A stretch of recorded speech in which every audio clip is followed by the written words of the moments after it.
سلمان اپنی فیملی کے ساتھ بکرا لینے آیا ہوتا ہے بقرہ عید کے لیے، لیکن اسے ابھی تک کوئی بکرا نہیں اچھا لگا ہوتا۔ کسی میں اسے کچھ دکھتا ہے، کسی میں کچھ۔ تو اس کی بیوی کہتی ہے کہ آپ ذرا جلدی لے لیں، ہمیں گھر بھی جانا ہے اور مجھے کھانا بھی پکانا ہے۔ پھر سلمان ایک جگہ رکتا ہے اور ایک بکرے کو دیکھتا ہے، وہ پورا سفید کلر کا بکرا ہوتا ہے۔ سلمان اپنی بیوی سے کہتا ہے میں یہی والا بکرا لوں گا، اور وہ جا کے بکرے کے مالک سے اس کی بات کرتا ہے۔ تھوڑی دیر بات کرنے کے بعد سلمان وہ بکرا لیتا ہوا اپنی فیملی کی طرف آ جاتا ہے۔ اس کے بچے یہ دیکھ کر خوش ہو جاتے ہیں کہ اب انہیں بکرا ملے گا، اور وہ سب لوگ اپنے گھر آ جاتے ہیں۔ سلمان اس بکرے کو اپنی سیڑھیوں کے پاس باندھ دیتا ہے۔ پھر رات ہو جاتی ہے، سب لوگ سو جاتے ہیں، لیکن سلمان کو نیند نہیں آ رہی ہوتی، تو وہ سوچتا ہے میں تھوڑی دیر بکرے کو دیکھ آتا ہوں، اور وہ نیچے بکرے کے پاس چلا جاتا ہے۔ لیکن وہ جو وہاں دیکھتا ہے تو فوراً ڈر جاتا ہے۔ وہاں پر ایک بکرے کی جگہ دو بکرے ہوتے ہیں، جسے سلمان دیکھ کر ڈر جاتا ہے۔ ایک وہی بکرا ہوتا ہے جو اس نے سیڑھیوں سے باندھا ہوتا ہے، ایک بکرا درخت سے بندھا ہوا ہوتا ہے۔ لیکن سلمان سوچتا ہے میں نے درخت سے تو کوئی بکرا باندھا ہی نہیں تھا۔ وہ اس بکرے کو جا کے دیکھتا ہے، پھر دوبارہ اپنے سیڑھیوں والے بکروں کو دیکھتا ہے، دونوں بالکل ایک جیسے ہی ہوتے ہیں۔ جب وہ دوبارہ درخت والے بکرے کی طرف دیکھتا ہے تو وہاں کوئی نہیں ہوتا، وہ بکرا غائب ہو چکا ہوتا ہے اور صرف سیڑھیوں والا بکرا ہی ہوتا ہے۔ سلمان ڈر تو گیا ہوتا ہے، لیکن وہ سوچتا ہے یہ میرا کوئی وہم بھی ہو سکتا ہے، مجھے سو جانا چاہیے۔ اگلے دن سلمان کے بچے اس بکرے سے کھیل رہے ہوتے ہیں، سلمان بھی انہیں دیکھنے آتا ہے۔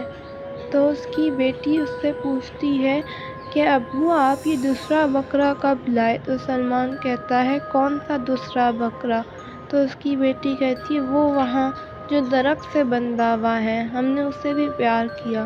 سلمان بہت حیران ہو جاتا ہے، تبھی اس کی بیوی وہاں آ جاتی ہے۔ وہ اپنی بیوی سے پوچھتا ہے کیا یہ جو بکرا سیڑھیوں پر بندھا ہوا ہے، اس کے علاوہ تمہیں کوئی اور بکرا دکھ رہا ہے؟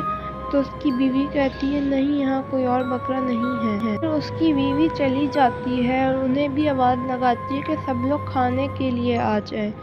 اس کے بچے بھی بھاگتے ہوئے چلے جاتے ہیں، لیکن سلمان تھوڑی دیر رکتا ہے اور وہ دیکھتا ہے کہ اس کی بیٹی نے درخت کے نیچے بھی تھوڑا سا بکرے کے لیے کھانا رکھا ہوتا ہے، اور سلمان دیکھتا ہے کہ وہ کھانا غائب ہو جاتا ہے، جیسے کسی بکرے نے ہی اسے وہاں پر کھا لیا ہو۔ کچھ دن گزر جاتے ہیں اور اسی طرح کی چیز ہوتی رہتی ہے۔ اب تو اس کی پوری فیملی کو یقین ہو گیا ہوتا ہے کہ اس بکرے کے ساتھ کچھ نہ کچھ تو مسئلہ ہے، اور اب انہیں اس درخت کے پاس سے ایک بکرے کی آوازیں بھی آتی ہوتی ہیں۔ سلمان کی فیملی کو یہ بالکل بھی سمجھ نہیں آتا ہوتا کہ اب وہ لوگ کیا کریں۔ پھر ایک دن جب سلمان اور اس کی فیملی صبح اٹھتے ہیں اور وہ بکرے کو دیکھنے جاتے ہیں تو وہاں وہ والا بکرا ہی نہیں ہوتا، اور بلکہ وہاں کوئی سا بھی بکرا نہیں ہوتا۔ سلمان اور اس کی فیملی یہ دیکھ کر ڈر جاتے ہیں۔ پھر سلمان ایک فیصلہ کرتا ہے کہ وہ اسی آدمی کے پاس جائے گا جس سے اس نے یہ بکرا لیا تھا، اور وہ اپنی فیملی کو گھر میں رکنے کو کہتا ہے اور خود چلا جاتا ہے۔ سلمان وہاں پہنچتا ہے تو وہاں وہ آدمی نہیں ہوتا اور نہ ہی اس کے بکرے۔ یہ دیکھ کر سلمان پریشان تو ہو جاتا ہے، پر وہ کسی آدمی سے پوچھتا ہے کہ یہاں پہ جو ایک آدمی تھا اس کا نام آصف تھا اور وہ بکرے بیچتا تھا، تم نے اسے دیکھا ہے وہ کہاں گیا؟ تو وہ آدمی کہتا ہے کہ میں یہاں 2-3 سالوں سے رہ رہا ہوں اور جب سے تو کوئی آصف یہاں پہ بکرے نہیں بیچتا۔ سلمان اس سے کہتا ہے کیا تم شوئر ہو؟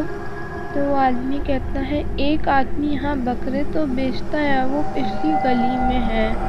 سلمان پچھلی گلی میں جاتا ہے تو وہاں پر ایک آدمی بکرے بیچ رہا ہوتا ہے، لیکن وہ آصف نہیں ہوتا۔ سلمان اسی سے بکرا لے لیتا ہے اور اپنے گھر آ جاتا ہے۔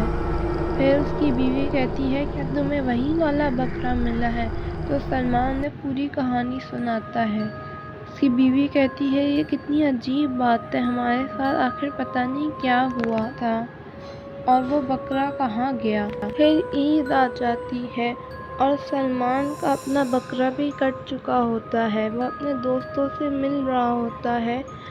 پھر جب وہ گھر واپس آتا ہے تو وہ دیکھتا ہے کہ درخت کے نیچے ایک بکرا بندھا ہوا ہے جو کہ سفید کلر کا ہے۔